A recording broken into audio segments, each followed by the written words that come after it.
நின்று சிக்கன் பக்கோடா வியாபாரம் பண்ணிட்டு இருக்கும்போது அடையாளம் தெரியாத ஒரு நபர் ஒருத்தர் வந்து சிக்கன் பக்கோடா கேட்டாரு. என்ன நீ கம்மியா கொடுக்குற, இன்னும் ஈரத்துல போடுற அப்படின்னு பேசியிருக்காரு. ரவுடா ஆரம்பத்துல இருந்து வீடியோ எடுப்பேன்னு சொல்லிட்டு வீடியோ எடுத்தான். வீடியோ எடுத்தா என்ன பண்ணுவோம், தடுப்பாங்க. அதுதான் என் தங்கச்சியும் பண்ணியிருக்கான்.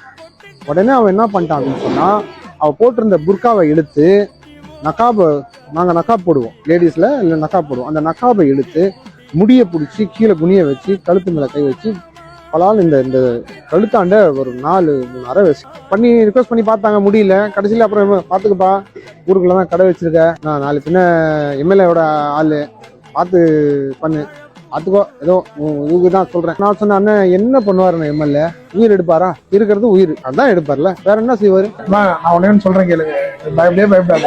என்ன சொல்றாங்கன்னா, நீ வந்து எம்எல்ஏ பகச்சிக்கணும்னா வெளியே வந்து பண்ணுவோம், பிரச்சனை பண்ணுவோம். ஒரு பொம்பளைய, ஒரு லேடிய அவன் தொடாத இடத்துல தொட்டு அவனுக்கு ரெக்கமெண்ட் வேற.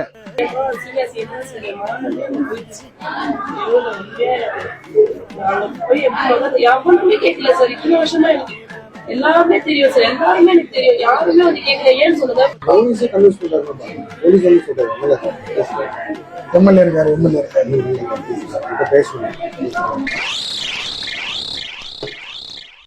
கேட்டுட்டீங்களா? இது நம்ம சொல்றது எதுவுமே கிடையாது. அவர் சொன்ன வார்த்தை ஒன்னொன்னு தெளிவா கேட்டிருப்பீங்க. இதுக்கு என்ன முட்டு கொடுக்கலாம்னு நீங்களே சொல்லுங்க. பார்த்து பாய், திரும்ப இவங்களே ஓட்டு போடுங்க, இல்லைன்னா பிஜேபியோ மத்த கட்சியோ உள்ள வந்துட போகுது. அப்புறம் இன்னொன்னு, இது எந்த நியூஸ் சேனலையும் வரல, வெளியே தெரியப்படுத்துறாதீங்க.